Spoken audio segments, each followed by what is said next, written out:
there, ATS EVS 105 students. Dr. John Shiraki here, and we're going to start at the beginning of your textbook. And like almost any meteorology or atmospheric science or climatology type textbook, the very beginning is these sort of very touchy-feely definitions. What is weather? What is climate? And this book is no exception to that. It's going to have those same kinds of ideas on pages 1 through 4 of your book. And right off the bat, the textbook dives in with a rather technical, wonky definition from the American Meteorological Society. The American Meteorological Society is a professional organization, a professional society of practicing meteorologists and atmospheric scientists and climatologists and so on.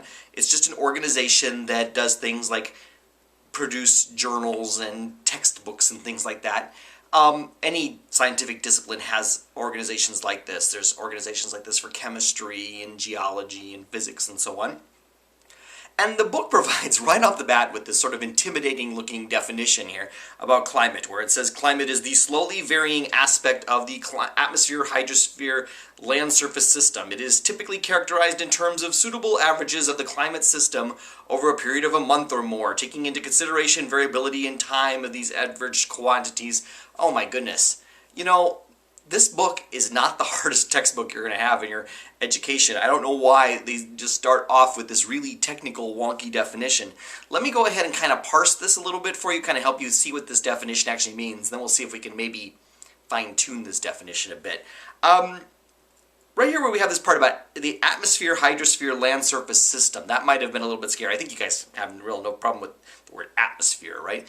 Land surface means what it seems like how the the surface of the land, like the albedo, the brightness of the surface, how much it reflects sunlight and so on, how moist the surface is, how covered it is with plants and so on.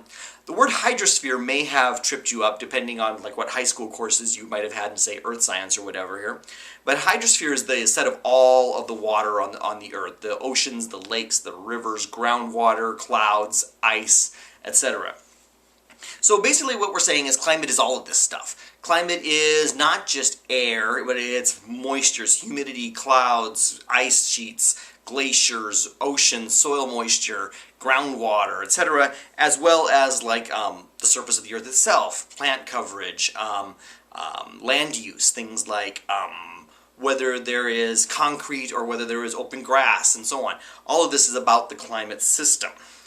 The definition started off with this little phrase about being slowly varying. It might have been better to say not changing. You know, it's kind of the persistent aspect of the climate system. Of course, I mean, in a class with a name like climate change, then saying the climate wasn't changing would be kind of a bit of a problem. So they're saying slowly varying. What is slowly changing about the atmosphere, hydrosphere, land surface system? When they say aspects here, they're talking about something we can measure about the climate system, like temperature or precipitation or something like that. Another little part here of this word, this definition here, when they said that the climate system is typically characterized by, characterized might be a term that you're not too comfortable with. If they had said described by, might have been a better way to define this climate system. And it says it's characterized in terms of suitable averages of the climate system. What we mean by averages is, like, for example, the average temperature or the average rain rate or the average cloud cover or something like that. When it says that we're talking about over a period of a month or more, okay, climate doesn't apply to like a day or even like a week. In fact, I'm not even too comfortable. I mean, I guess we could talk about like the climate of January of this year, where we might say the average temperature in Omaha in January of this year was so much, or the total rainfall this year was this much. But keeping in mind that there would be a lot of variability from one year to another. The temperature in January in Omaha in one year is not necessarily all that closely related to the temperature in another year. Now, this final part of the definition after the comma here, taking into consideration the variability in time of these average quantities. Basically what they're saying is climate is also about how climate is changing. How we are seeing how things like average temperature or average rain rate or average cloud cover or whatever is changing over a period of time. Remembering that at the beginning of the definition we were talking about this being slowly changing. So this is a very technical and wonky definition, which isn't terribly surprising. I mean, the American Meteorological Society is a very technical organization. I mean, their membership consists of people with like PhDs in meteorology, not necessarily trying to define something in a way that would necessarily be great in a 100-level Modus Core course at Creighton. On the other hand, then the book just throws out Mark Twain's famous definition of climate. I don't know actually where he said this or wrote this or whatever, but every introduction to meteorology or climatology or whatever class always has this funny thing that Mark Twain said about climate is what you expect and weather is what you get. Okay? Climate is sort of what you would anticipate the weather being like in some point in the future, but weather is different, right? Weather is going to be the day-to-day changing aspect of the climate system, and we have some clarification on that coming up. So we have a really, really technical definition of climate, and we have a really goofy Mark Twain glib definition of climate. Let's see if we can kind of get somewhere in between, split the difference there. ATS 113 is the Introduction to Meteorology course here at Creighton, and the textbook that they use defines in its glossary climate as being the statistical properties of the atmosphere, including measures of average conditions and their variability. Well, that's actually not too bad. I kind of like that definition here, in particular because it stresses the fact that climate is about statistics. We need to know, when we are describing the climate of a region, we want to use things like the average temperature, or the range of temperatures, or the average rainfall, or the range of rainfalls, different measures of those kinds of properties. When we are describing the climate of a region, we typically need to have about 30 years of data in order to do that. If you want to describe the climate of Omaha, just knowing what it did in January of this year isn't really going to be very helpful because we don't know very much. This might have been an unusually warm winter, it might have been an unusually cold winter, or unusually wet, or whatever.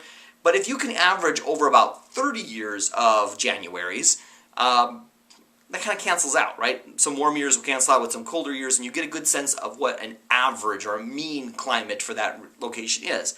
And for various reasons, we typically use this threshold of being 30 years of data to describe the climate. Now, if you go on to take ATS 113, you're going to find out that there's ways to describe climate that don't require all that data, but they're not very quantitative. We're going to be in ATS 113 talking about climate in terms of things like the plants that live in a region and so on.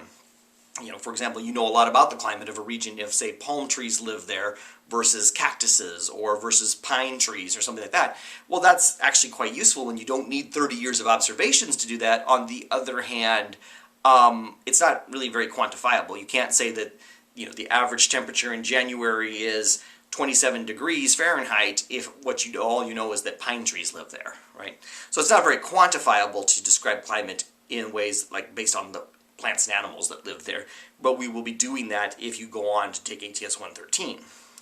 An example of the kind of thing then that we would want to say if we were going to be talking about climate data, I mean, we'll be doing so much about climate data this semester, but just to give you a sense, like here would be a climate statement. The average high temperature in Omaha on this date is 32 degrees Fahrenheit. Okay, how did we get that information? They will have used 30 years of data from Omaha, and on this date, in each of those 30 years, they'll have taken the high temperatures, add them all up and divide by 30, you've got the average high temperature in Omaha. Obviously, very few of the dates were that temperature. Some were warmer, some were cooler, but they kind of averaged out to be about 32 degrees during that 30-year period.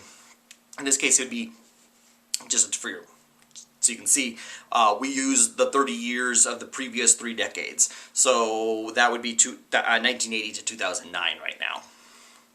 Okay, now the way these lectures work is I like to stop right now and ask you a question, and then you'll navigate through, and then we'll get back to the lecture.